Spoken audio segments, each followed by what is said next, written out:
So I just want to welcome Marcin Gerwin. Thank you so much for joining us today. He is an expert on citizens' assembly and deliberative democracy. He's part of an organization called Blue Democracy, and he has been involved with his team in creating citizens' assemblies throughout Poland and Europe. And we're really excited that he can join us today and give us a succinct but very introductory talk about citizens' assemblies. So welcome, Marcin. Hello, thank you for the introduction, and it's a pleasure to be here with you and to give you an overview what the process of citizens' assembly is.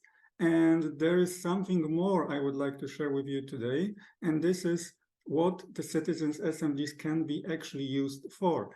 Because in the activist world, citizens' assembly is often presented as this, magic solution. Let's organize a citizen assembly and this will solve everything. Well, it doesn't quite work like this. So definitely citizens assembly is a great process, but it needs to be clear what is the aim and purpose of citizens assembly, like what it can be used for. So in the title of this presentation for today, the title is that it is a new form of democratic decision-making. And that's actually what the Citizens' Assembly is perfect for. It is about making a decision. So there is an issue, there is a public problem that the Assembly members are presented with, and they come up at the end with the resolution, with the final decision or recommendation, depending on the legal status of the whole process. And basically, that's it. It is not the role of the Citizens' Assembly to implement this decision. Citizens' Assembly does not substitute the government. The government is still required. You need the executive, like you need the mayor to implement those decisions. However, let me walk you through the whole process of the Citizens' Assembly, and then we will go to have a look also at the options that are available once you are very good at organizing the single process of a citizen assembly. These are the exciting things, but they are at the end. First, let's go step by step throughout the whole process. So basically, the whole idea of a citizens assembly is a very simple one. It means a group of people who have been randomly selected in such a way that the composition of this group reflects certain demographic criteria, such as gender, age groups, level of education, ethnicity. It can be also the district, if it is a city level citizens assembly. It can be region of the country. It can be also whether someone is a migrant or someone has been born in this country. It all depends on what kind of demographic features of this group will be credible in the eyes of the public. So for example, in Poland at the local level, normally we would use just 4 simple demographic criteria: gender, level of education, district, and age groups. Yes, and if the topic is related to the climate, then we would add like a special opinion related criterion, and this would be attitude towards climate change. And what does it mean? It means that there would be a poll organized beforehand, and the question that can be posed to the residents of the city would be, how concerned about climate change are you? Very concerned, slightly, not at all. And then the percentage with regards to respondents, let's say 41% of respondents said that they are super concerned about climate change. So the same percentage, 41%, would be reflected in the composition of the group. So basically, that's what is meant by reflecting the demographic criteria. If there are 51% women living in a particular city, then in a group of 100, there would be 51 women, because that's exactly the same proportion. So that's it does not need to be a very big group like it is done for the opinion polls. The group at the city level may be like 50 people, and for the national level 100, 160, something like this. And for the, however, I would like to emphasize that this is for the like regular process of citizens assembly, which is not politically legally binding. So there is, it's from legal perspective, this would be treated as a form of public consultations. However, if it was a legally binding process, then there are some different rules, but let's get to it in a moment. All right, so the history of citizens' assemblies actually is pretty long. The concept was created in 1970s in the US, and it was done by Ned Crosby, who has invented the process which was called initially a citizens' jury.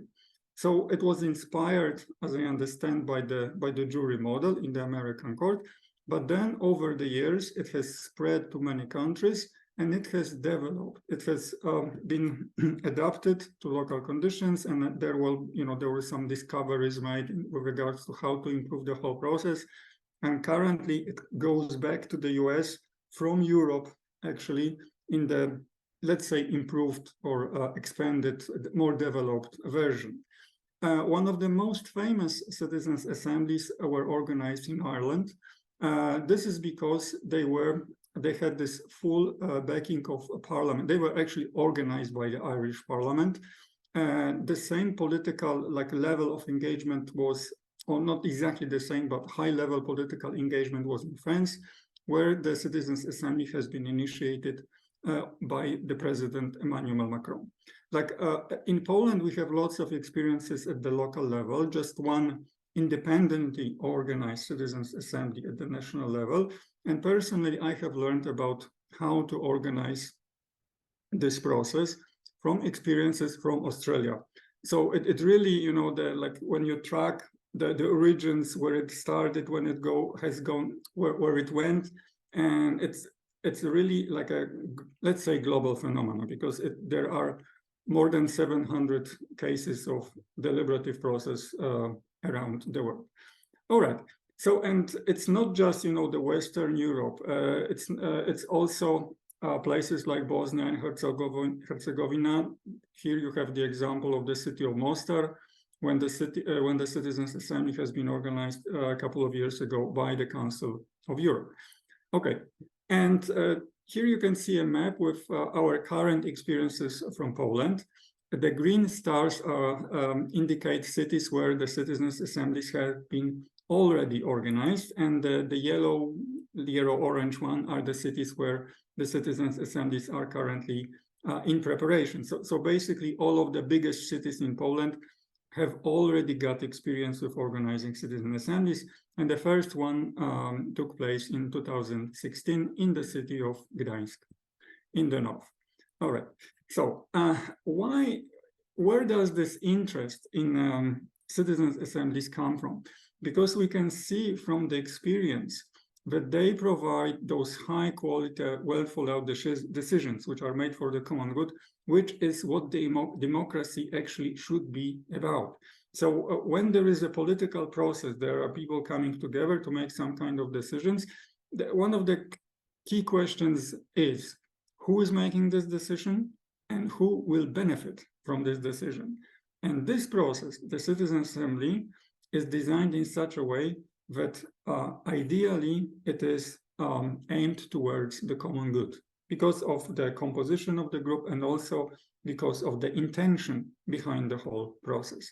And there are certain reasons why it works really well. First of all, this group, assembly members, are independent, and they are independent in their decision-making because of the process of random selection. There is no campaigning. There are no political parties, proposing their candidates to become members of this group. It's just random selection. You cannot be re-elected because there are no elections. And thanks to this, you can really focus on the topic. You can look at the best possible solution. If you change your mind, this is one of the crucial bits. if you change your mind, this is okay. And this has been like studied over and over again by James Hiskin. I think he's from the Stanford University. He's organizing the process which is called deliberative polling. And he is like checking the opinion of the group at the very beginning of the process when they just meet. And he is checking what's the reply to the very same questions at the end of the process and when at the end of the process. And I think it's like every time people do change their opinion.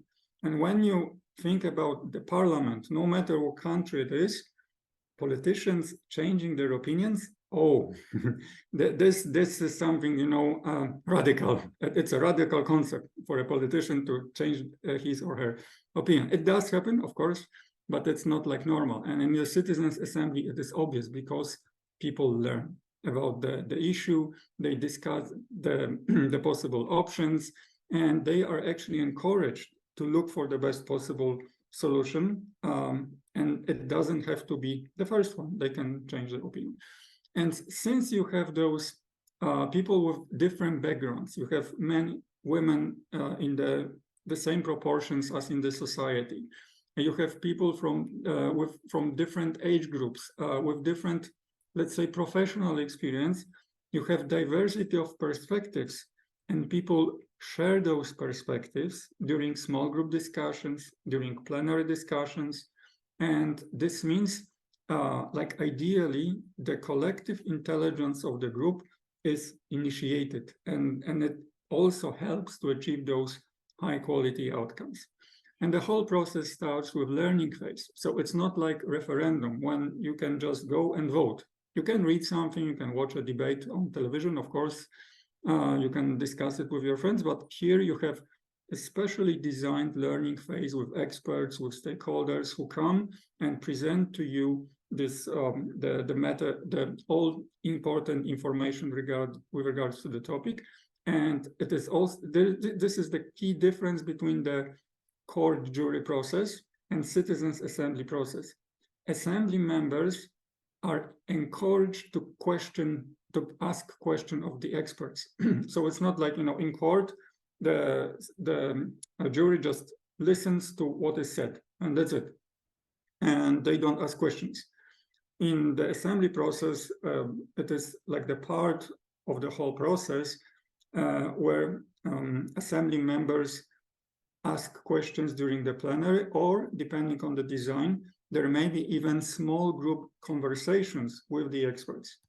Okay, and this is also important that all stakeholders, any stakeholder is in this context understood as a group, which is related to the topic of the assembly. It may be informal group, it may be an organization like non-governmental organization, it may be a public institution. Let's say the topic is around water, so it will be water-related NGOs, it could be associations of neighbors, like residents from the area, it can be some public utility company, things like this. And they all are invited to present their perspectives to the assembly. It is so the input does not come from the, let's say, professionals only. There is a whole like a discussion about, okay, it's not a discussion, like there is a definition of who the expert is. The expert is not just someone with academic, not criteria, not academic credentials. Okay, it may be someone with lived experience. So, and there's this question is also in the countries of Global South, they also would like to acknowledge indigenous knowledge. So academic credentials are not the only way to indicate who the expert is. But nevertheless, stakeholders come anyway as part of the whole process. And common good, meaning we have come here to discuss what's the best for our country, for our families, for, you know, for ourselves. This is at the heart of the process. So the difference is that sometimes in current political system, the aim of the process is, there is this, maybe, okay, it's not like officially, but in the background is, how can I get reelected? What is good for my political career or for my party? This does not exist at all, because there is no incentive, because there are no elections. So simply because of Renault's election process. And since the meetings are run by facilitators, so it's more than just a moderator of a discussion. A facilitator is someone who is supporting the group in coming to the conclusions. And by this, I mean like designing exercises, creating a good atmosphere, things like this. This is done by facilitators. And in our model, there is no like assembly chair. This like a, head of the assembly. It does not exist. It does exist in the Irish model, but in fact, this person is like a moderator, or we would call this person a facilitator. But in our model, there is no role for the chair of the assembly. This is done by the facilitating team, because you are looking for someone who really can do it well. Okay. So also, what do I mean by like our model? This is a formula created by the Center for Blue Democracy that Nate mentioned at the beginning. And we have come up with 24 basic standards for organizing citizen assemblies. Actually, tomorrow we will be hopefully discussing the 25th one. And what does it mean, standards? And Zuzia from my team calls them standards for excellence, because when we organize the citizen assembly, it's not just about running the process, it is running it at the level of excellence. But it also needs to be fun, and actually fun, like creating the process, designing the process in such a way that it can be enjoyable for all participants, is one of the basic standards for us as well as clear rules of the game. This is also one of those basic standards. Clear rules of the game means that the principles and rules for the process are prepared in writing before the whole process starts. Another very important principle, I will just show you like a few of those principles, not all of them. Another very important principle is that the group which is running the whole process of a citizen assembly is independent. And if it's a local level, it would not include representatives of the city hall. So at the national level, it would not include representatives of the government. Just like in the football match, the referee would come from another country because you want this person to be impartial. You want it to be him or her neutral, in other words, independent and trustworthy. And one more standard here is visibility. It is something which is very nice to show, during a presentation like this, because we've got lots of graphics. And this is the poster from the city of Poznań in Poland. Visibility is about informing the residents of the city that the citizens' assembly process is happening. And also it is about informing them about how to get engaged. And because, it's another principle, it's called openness. Even if you have not been randomly selected to the assembly group, you can still participate in the process. You can watch the learning phase, and you can send comments, proposals for final recommendations. So you can be engaged. This is very crucial part. So it's not like assembly is not a closed group, like a jury, where they sit on their own, completely closed off, and they take final decision. It does not work like this, because citizens' assembly is a democratic process, and in our way of looking at this, the principle of openness is a crucial one. Actually, the standard, I would say, like to be accurate, it's the standard of openness, which is related to the guiding principle, which goes like this: democracy is for everyone. This is why the process is open. Okay, and in this slide, you can see the poster from the city of Poznań. In the top left corner, like here, you can see the logo. It all should look nice. It all should look like this is something important going on. And this poster was about informing the residents that the invitations to take part in the citizen assembly has already been sent out, and you can check your mailbox, and perhaps you have received one, and then you can apply to participate in it. And this is a close-up. You can check the details of the drawing, and since we have this principle of fun, you can have a look at the scarf of the postman. And if you are familiar with Harry Potter, then you can notice that the scarf of Harry Potter, of the postman, has got colors of Gryffindor. But it's really just for fun. So this is another poster, the final one. It's also from the city of Poznan. This was the campaign to inform the residents that the Citizens Assembly has already concluded. There are recommendations. You can go to the website and you can learn what they were about, what's the final outcome of the whole process. Now let's have a look at the details of the poster. It was created by Polish illustrator Ewelina Rivillo. And here is another detail. You can notice that there are little flowers on the watering can. All right, so let's go through all of the steps of the Citizens Assembly. Well, definitely you need once you have, step one would be to select the topic. It should be clear. It should be not broad enough. It should be, in other words, specific enough so that it can be presented during the time which is allocated for the learning phase. So if the time for learning phase is 2 weekends, so it would be national level Citizen Assembly, then the topic should be only as broad as this time which is allocated for this. So all of the details ideally, all of the details of this topic would need to be discussed during this 2 weekends. So is climate change a good topic? Well, can you discuss climate change in 2 weekends? Not really. So that's one of the challenges, because at the end, if you want this final recommendations to be impactful, you also want to have them to be really well thought out.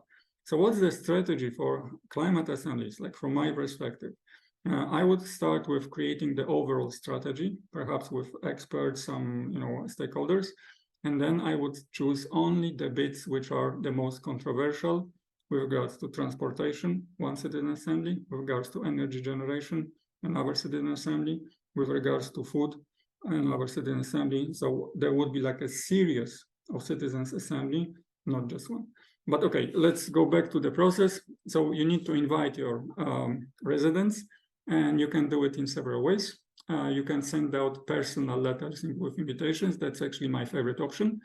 You can also, if it's not possible for legal reasons, for example, you don't have access to the voters register or our list of personal details, you can send them to the households, and there is also an option for door-to-door recruitment. And a friend of mine from New Democracy Foundation from Australia, he says that the letter with an invitation for the Citizen Assembly should look like the letter of invitation for the royal wedding. It all should be attractive. And here you can see the example of the letters which were printed out in the city of Poznan in Poland. Inside the letter, this is actually in this slide, you can see the example from the city of Wrocław, so another city in Poland. The letter is signed by the mayor. There is also information, not just about the topic, about the dates of the meetings, but there is an information, crucial bit, about the stipend. So since this whole process is long, there are several meetings, there is a certain amount of money which people receive when they become assembly members. For example, here, it was around 150 euros for all of it at the local level. Currently, I think it would be something more. Okay, in this photo, you can see 20,000 letters with invitations, which are ready to be delivered to the post office in the city of Wrocław, and to invite the residents to participate in the Citizen Assembly. And when you receive this letter, and only when you receive this letter, you can register. So there is no open, in our process, there is no open call. It's a crucial principle. Only those who have received, who were randomly selected in the first stage of random selection, only they can register. Now, there are reasons for this. We can go to it during the Q&A session. So they can register on a special website or by phone. And then you would say, let's say you would have like 1,000 residents who would like to participate in the process. every person has got, you know, their own demographic profile. Let's say the profile means like a man in the age group of 18 to 24 years old, level of education, middle, living in district, you know, Oliva, that's district from Gdańsk, Poland, and what else? Not very concerned about climate change. Then second profile, this will be woman, age 65 plus, and a level of education higher, and, you know, district and so forth. And you would have those 1,000 profiles. And here comes the technical question. How do you create a perfect composition of your group with all demographic criteria reflecting perfectly the demographic composition of the city or a country through random selection? For that, there are several ways of doing this. And what we are using and testing and developing is the method which is based on the algorithm which is called simulated annealing. In the bottom, this strange, you know, mysterious formula. This is what is called evaluation function. It's a crucial bit of the whole process. And however, you don't need to go into the mathematical details of it. You can very easily, without any prior knowledge of programming, run it in the software which is called RStudio, because the whole software is our software is written in our language. And once you know Excel, you can prepare files in Excel, and you can easily run the whole process of random selection in RStudio. There is another way of approaching this, and there is a website, web application. You can go to the website panelot.org, and you can check it out. It was created by a mathematician from Harvard University and Carnegie Mellon University, and they have a different approach. And but the level of ease of running it is high as well. You just prepare the files, you upload the files with demographic criteria, with your list of participants, and you receive the results of they call it lottery of, I would say, random selection. But never the mathematical details are kind of complex. This is like the part of their paper about it, because they aim to equalize the probability, the mathematical probability of all members to be randomly selected, especially focusing on those who have low probability of being randomly selected. They boost it through their algorithms. But yes, and that's the complex part. And however, in order to make this process as transparent as possible, you can do it like this. You can randomly create through electronic software, let's say 6 panels, 6 compositions of citizen assembly. And by rolling a dice, you can choose the final one. And this step can be transmitted live on the internet. This is the example from the city of Poznań. At this time, the city of Gdańsk, at that time, we were using different kind of software. Nevertheless, this principle that the final step of random selection is transmitted live was still in place, and it was a longer transmission, but okay, nevertheless, it is important for credibility of the process. In this photo, you can see very recent final stage of random selection, and which was done in German parliament, the Bundestag. They were selecting assembly members for their first official citizen assembly on nutrition, 160 of them. And it was done, the final step was done through this physical method of selecting the balls. However, you can really be creative with this part of the process. And I have this idea which was not tested out yet. Perhaps one day it will be done. And you can take, let's say, 1,000 colorful balls, and you can randomly select through electronic method 1,000 panels. You can put a number of each of those balls, take them up the hill, like roll them all down at the very same time, and the first which goes to the bottom wins. You would need probably some kind of technical equipment, like they do it in running, to measure which ball was first at the bottom of the hill. Nevertheless, it seems like a fun method.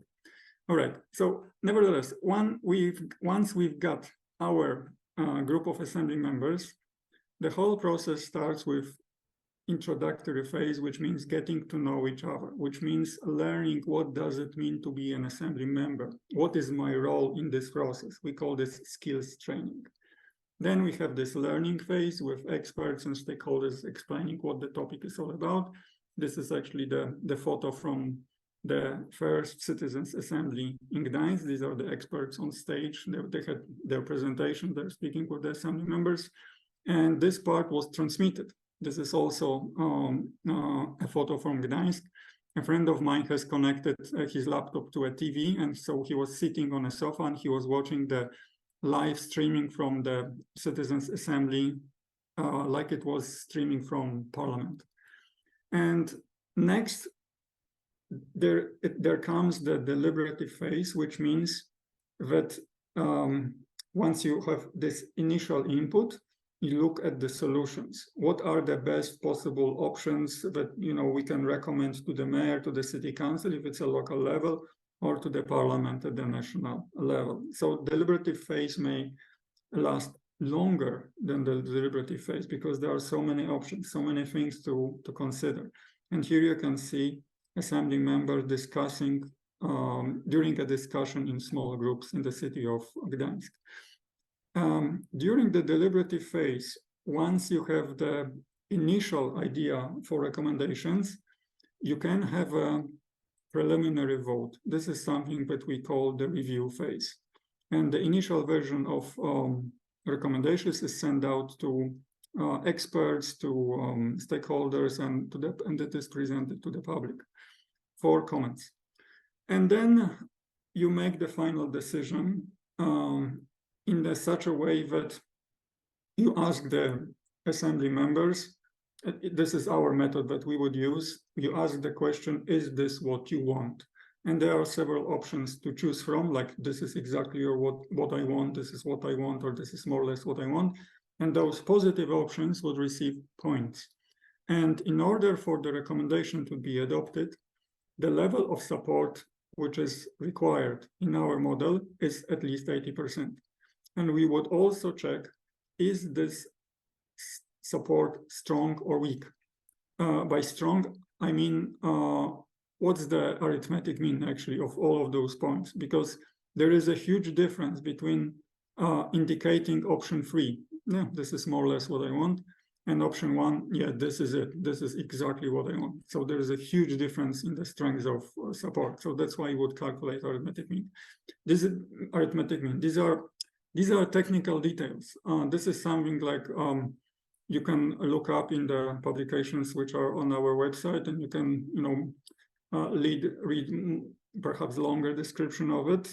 But I would like to also mention it because the process does not look like the one in Parliament. There are certain differences.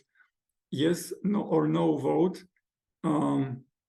is kind of not accurate. So because there are those degrees of support in yes, and there are also degrees in no, which are not captured by this method of voting. Okay, but let's now go to I'm looking at the time, and I think I'm about to speed up. So basically, let's have a look at the impact in Poland. So what is interesting about the Polish experience is that we have, this is standard for us, that there is an upfront declaration of the mayor, who is like a strong political figure in our cities, that the recommendations will be treated as binding by him or her. You can take a different approach, like it was done in the city of Mostar in Bosnia, that the city council will look at all of the recommendations and will respond within 3 months. What I'd like to also emphasize is that some of the citizens' assemblies in Poland have been initiated by activists. In this photo, you can see the mayor of Warsaw, capital of Poland, and young activists from Fridays for the Future. And they had a meeting with the mayor, and they wanted to do something with regards to climate mitigation. And the mayor said, okay, I'm for it, but I'm not sure if the residents would agree. And the activists said, but you know, there is this new process which is called the Citizens' Assembly, and you can present this topic to the residents directly. And the mayor said, all right, let's do it. So it was a very quick decision. And in the city of Wrocław, the process was initiated by members, especially by many members of many NGOs, especially Extinction Rebellion. The same happened in the city of Poznań. And in Krakow, one of the biggest cities in Poland, the process was initiated by activists from Fridays for the Future, even though some of them were below the voting age. Okay, to sum up, what are the key ingredients for the success of the whole process? Definitely, you need to design all of it well, from selecting the topic through random selection and so on. It is crucial that you trust in people, that they can come up with those final recommendations, that they know what to do. In other words, you need to trust in the wisdom of people. Inviting best possible experts is a crucial bit because people will learn from them. There is no way around that point. You need to have a great coordinating team. Like in sports, when you are selecting the coach of your national football team or your national volleyball team, you want to have the best of the best, not some coach, you want the best coach. And the same principle applies to organizing citizen assembly. You want to have the best possible coordinating team. And of course, you need the political will, especially with regards to implementing the final recommendations, but also it should be like visible during the whole process that there is this support from the city hall or from parliament, so that, you know, assembly members know that they are participating in something which is for real. And this is their experience, the very positive experience from Poland, that in many cities we do have it. And you can read about also the simple and easy to organize citizens assembly process, which is called the Deliberative Café.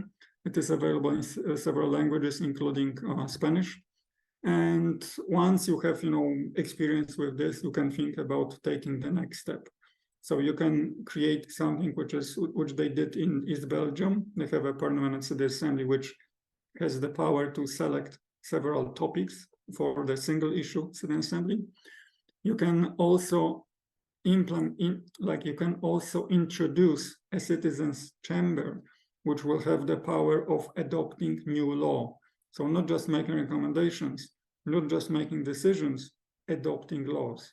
So this is like a high-class political mechanism. In Poland, we have currently 2 chambers. This would be the 3rd chamber, the citizens' chamber. And this one would be big. And this was already proposed. There are activists who are proposing this idea in the canton of Vaud in Switzerland. They would like to have this citizens' chamber there.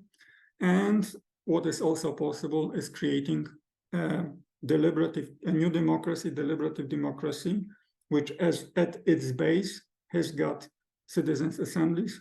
And in this model, there are no elections at all. There is a government, there are ministries, there is administration, but there is no parliament.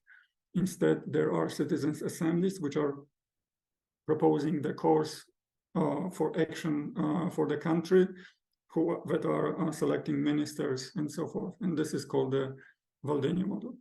All right, so that was it. That was the introductory presentation. Thank you very much.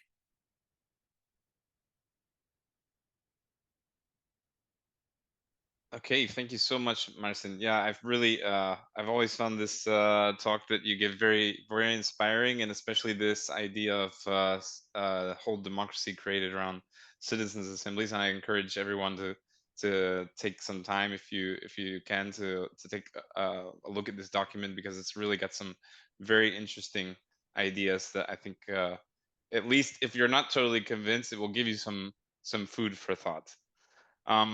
Okay, so before we allow people to open their microphone and ask questions, I'm just going to read a few that we had from the chat. So maybe I'll should I give you a couple at the same time? And is that okay? No, please, just one. Just one. Okay, so first one then is how is political bias avoided in selection of experts? Oh, in selecting experts. Okay, there is a whole process for it, and there is a principle that ideally all available perspectives would be presented to the assembly. And our coordinating team, then the method that we would recommend goes like this. The coordinating team is making like the initial list, who is the expert on the topic. They also are inviting stakeholders to say who is the expert on the topic and what topics should be covered. And then they would create a draft, like this is the program, like the school curriculum, and like what topics should be presented and by who.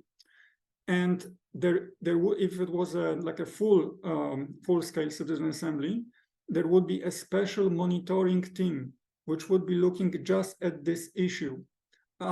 Is this impartial? Or is it biased?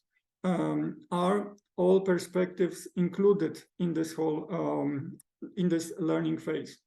And definitely, as I have mentioned, the time for the learning phase is limited. And you may have at the national level hundreds of experts. And who do you choose? So basically, we would choose the person who is a good speaker, who can talk to people with no prior expertise in the area, because you can be a great expert, you can be, Nobel Prize winner, but you may not have this skill of explaining this to people with basic level of education, right? So we would look for that kind of person.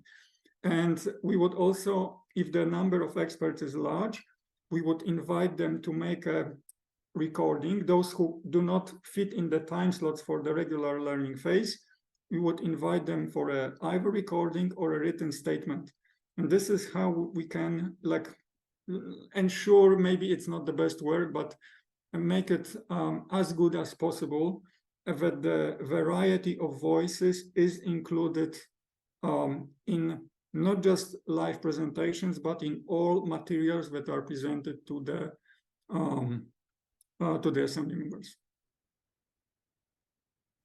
Perfect, thank you. One more that we have in the chat is, given the extreme urgency of the present moment, would it make sense to have a citizens assembly with the question, how do we cut our carbon emissions so that a country can meet the goals of the Paris Agreement, instead of many small assemblies, as you mentioned before? Okay, so you can do several of those at the same time if you have skilled coordinating teams. So within 1 year, you could do really a lot.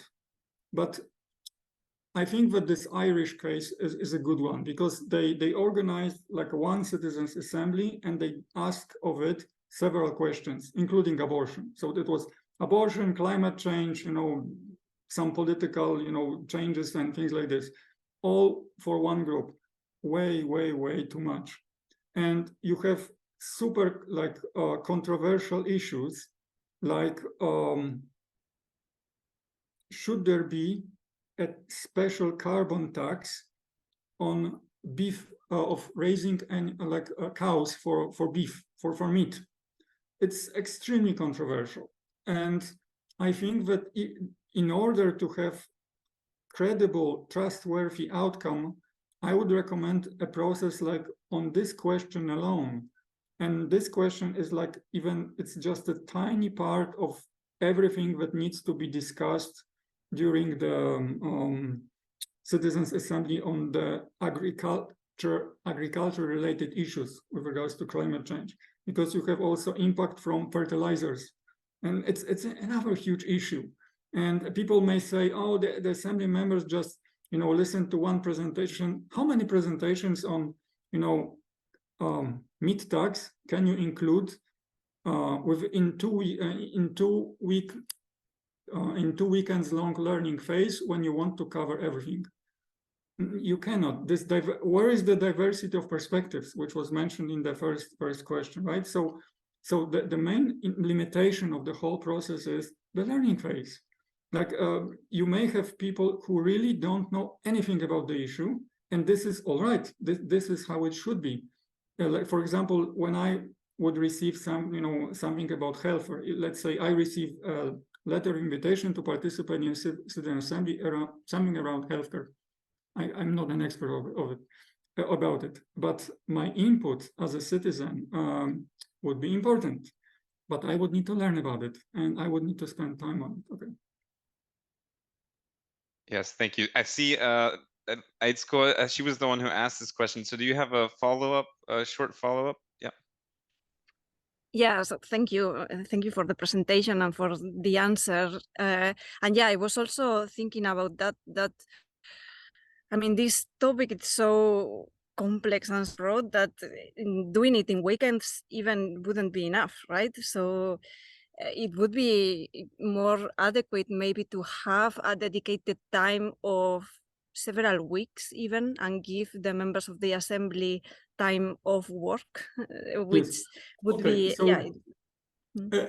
it all also depends on what kind of process you are thinking about. If you would like to organize a citizen assembly like right now, without any legal infrastructure, right? So it would be like pure public consultations, like it was done currently. If you don't have legal environment for it, people come in their free time on weekends, right? So there is no like holidays, like in when you go to the jury, you are selected to the jury, you are off work officially, legally, right? If you don't have laws around it with regards to the citizen assemblies, you come on weekends. And the question is, how many weekends can you spend on participating in this process? And let's say you are a doctor in a hospital and you work on weekends. How many weekends will you take off, right? So then the amount of time that you are to contribute to participate, if it's a very long time, it limits the number of people who will be able to participate in it. And this means that representativeness of your group goes down, because the process is, if it's very long, let's say 1.5 years, it's no longer accessible for a large number of people. They would say, wait, too big commitment. Okay, that's too much. I can come for 5 weekends. And it's completely fine. That's why this approach of let's do just the small bits is, from my perspective, better, because more people can participate and they can contribute. It's more democratic thanks to this. And you can also focus on specific details, like go in depth into this, let's say, this beef industry thing, right? Your topic is beef, not everything, not whole climate change, because you have transportation, you have, wind turbines. Yeah, even if you combine the distance of a wind turbine from a household, that's such a big topic, so many details, and you want to combine it with, beef farming. So assembly members would say, come on, give us a break. That's way too much for us to think about. So I know there are experiences, like from another example, the British, the Climate Assembly in UK, they wanted to cover everything. Okay, they covered several areas. And since they understood there are lots of details to talk about, they divided the group. The whole group was divided into group on transportation, group on food, and so forth. And then at the end, I was not aware of it, but someone told me that they voted in those small groups. But members of parliament, they knew this. Oh, so we mean there were more than 100 members, but recommendations come from the group of 20. Yes. Okay, so forget it, not representative enough. Okay, so there are those challenges and related to time. That's it. Because you want to have high quality decisions. At the same time, you want the process to be inclusive. You want the process to be accessible. Why? Because you want it to be trustworthy in the eyes of the public, or in the eyes of the politicians. That's at least in the eyes of the politicians, but ideally you would have both. But if you can, take this big step and, institutionalize it, you can improve it a bit, because you can have this, like the mandated time. You can have legal vacations. Your employer cannot deny it, right? And things like this. Yes, thank you. Okay, we have a few more minutes, so since we have Cesar who would like to ask, so you can go ahead and open your mic, Cesar, and then we'll read just a couple of more from the chat if we have time. Cesar. Sí, puedo encender el micrófono, pero no me permite la cámara.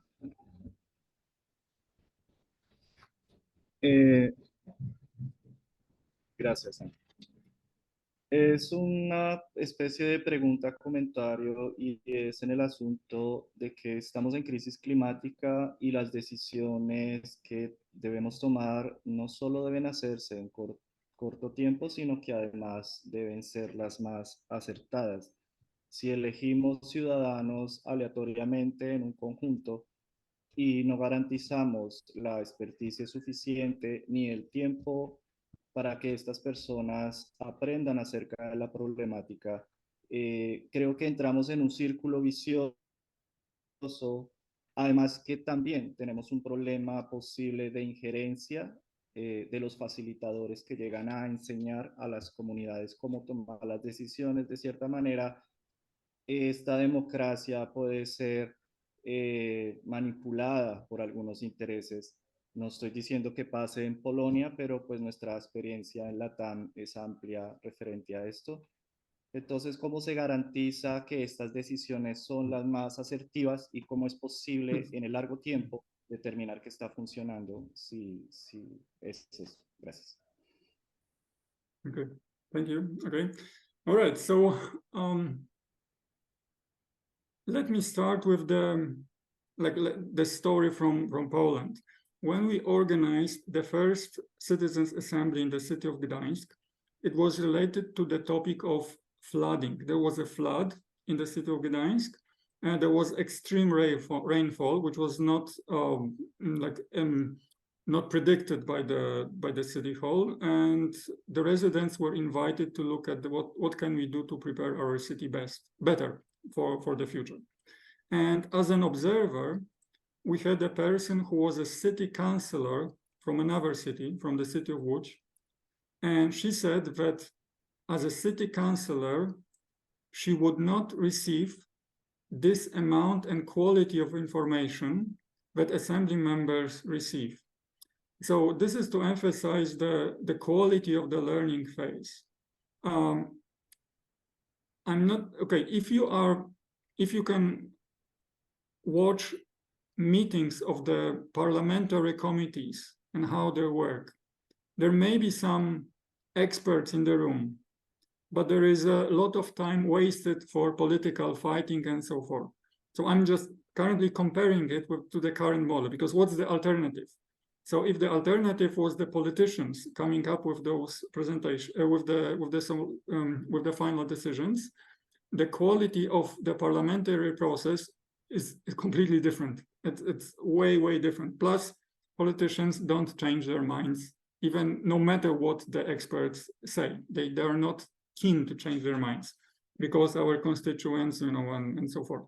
And are we going to be re-elected? This is a big question for a politician. Assembly members is not concerned with this at all. Now the special interests.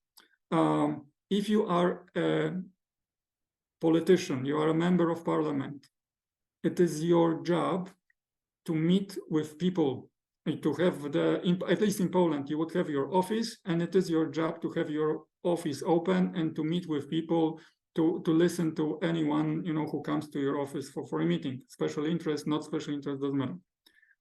If you are a member of a citizens' assembly, you would not speak about the topic with stakeholders outside of the process. If you do speak, you're out. You are removed from the process because someone could have influenced you, right? So it's a completely different logic. When politicians are taking decisions, they meet with special interests or with regular interests because it is their job to listen to what people has to say. In the assembly members, listening to people is through the official, let's say, channel, which is the process and so forth.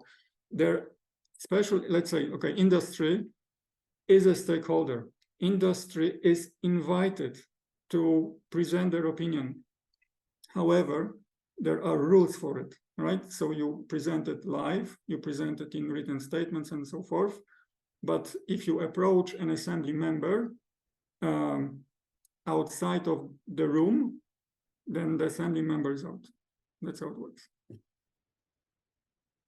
Perfect, thank you. Okay, so we'll just do one last one. Unfortunately, we don't have time for all of them, but there are some really good ones. I'll go with this one. This is the last one that I find in the chat, because I think it's relevant for our activism.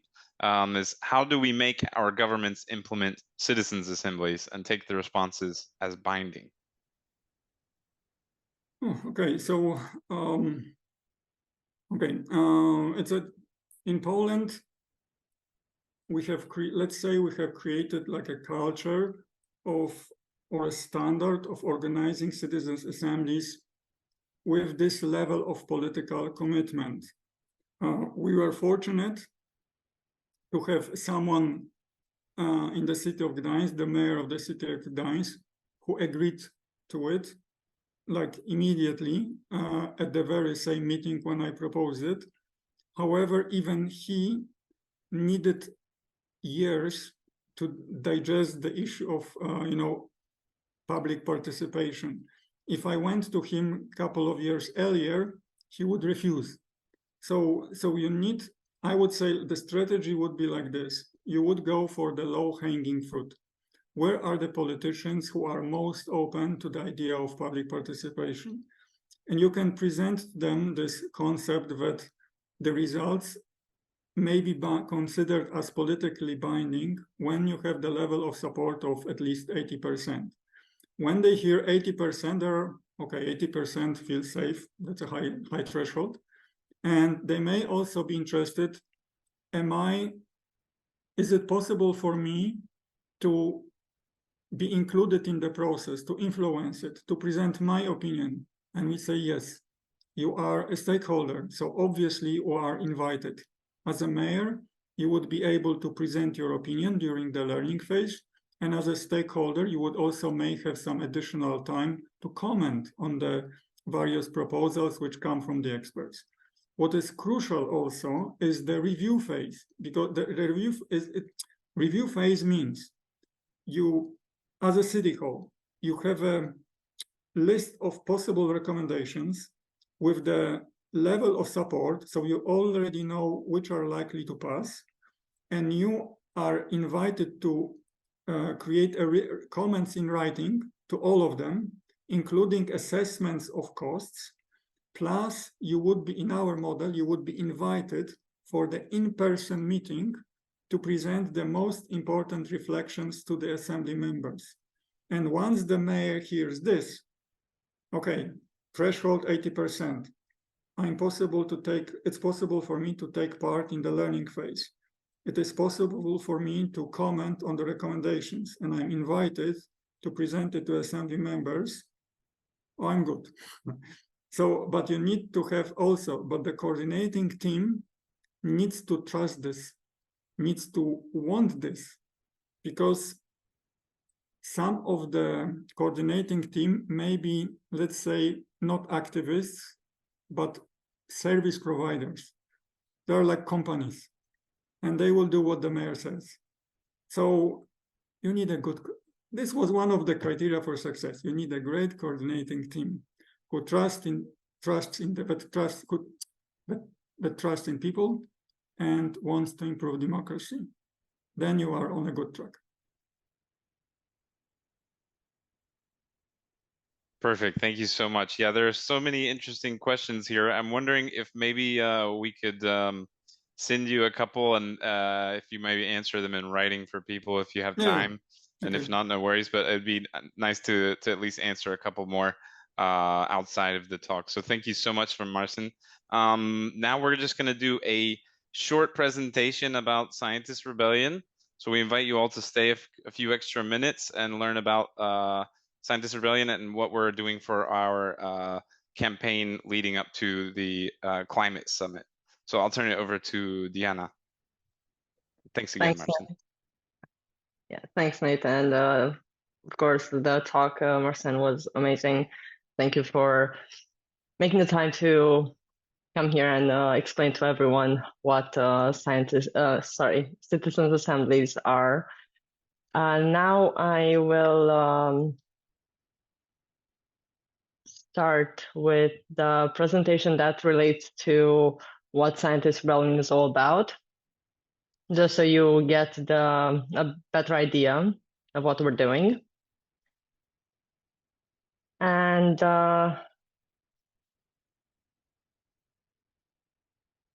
let me know if everything's going fine. Yes. Okay, so what is Scientist Rebellion? Firstly, we are aware of the fact that global leaders, governments all over the world, all governments all over the world, approved the sentence that you see now on the screen. Any further delay in concerted global action will miss a brief and rapidly closing window to secure a livable future. Now, this is something that we should all be taking into account, because despite report after report that scientists have drafted for governments all over the world to take action, despite conference after conference that was held, still the CO2 emissions have been rising, and governments have failed to take the action necessary in order to stop this acceleration. Now, what I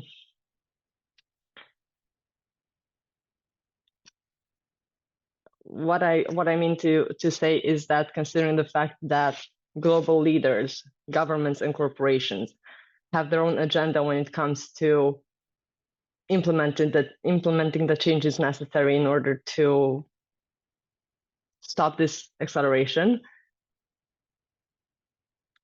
we have decided to take other actions, to go outside of the lab and take the situation directly to the public, because the public has the right to know, and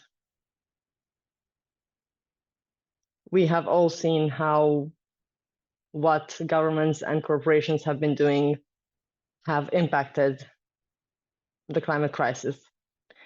This has been the summer of 2023. I'm sure that many of you know everything that's been happening around the world, with every catastrophe, with every dramatic event when it comes to how weather patterns have changed. Which is why we as scientists decided to engage in civil disobedience, and not only that, but support and promote civil disobedience, because we need to be rethinking the role of scientists and engage with how social change happens.